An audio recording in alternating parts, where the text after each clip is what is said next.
હાલો મિત્રો, આજે હું તમને બતાવવા જઈ રહ્યો છું સરસ મજાની એલિવેશન બ્રિક્સ જાલી, જેને તમે બંગલાના એલિવેશનમાં એટલે કે ફ્રન્ટમાં પણ લગાવી શકશો. બાલ્કનીની જે રેલિંગની દિવાલ આવતી હોય એ રેલિંગની જગ્યાએ આ પણ વસ્તુ તમે લગાવી શકો છો. કમ્પાઉન્ડની દિવાલ જેવું કે મુખ્ય દરવાજાની આજુબાજુ અને બાઉન્ડ્રી ઉપર પણ આ વસ્તુ તમે લગાવી શકો છો. ટેરેસની પાળાપેટની દિવાલ ઉપર પણ આ વસ્તુ તમે લગાવી શકો છો.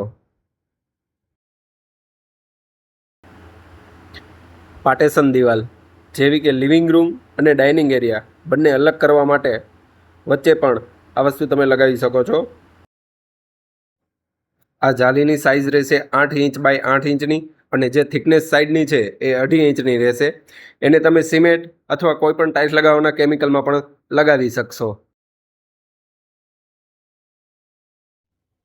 આ બ્રિક્સ જાલીને તમે સીડીની દિવાલમાં હવા ઉજાસ અને છાયા પ્રકાશ માટે પણ લગાવી શકો છો.